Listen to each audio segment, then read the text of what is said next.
Syederalun, puluhan buruh harian lepas perusahaan perkebunan PT Mestika Prima Lestari Indah Selasa berunjuk rasa ke DPRK Aceh Tamiang.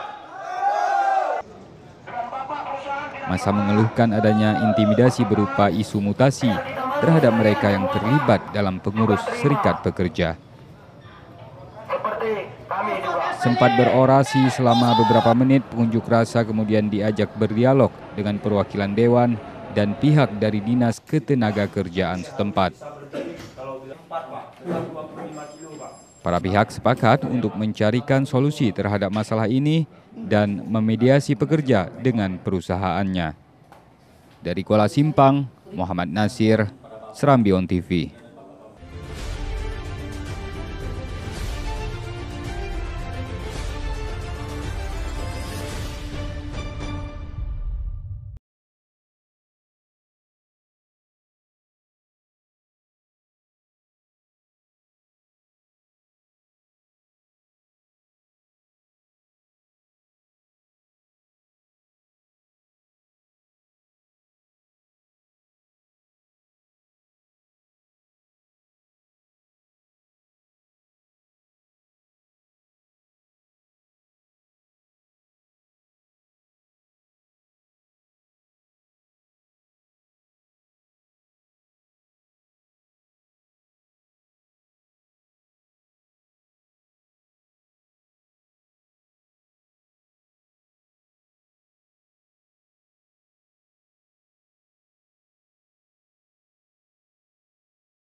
Terima kasih atas kehadiran saudaraku sekalian pada selaku tuan rumah yang sekalian berkunjung PT MPLI atau dari ketua PK. Apa itu PK? Di dalam perusahaan dan yang kedua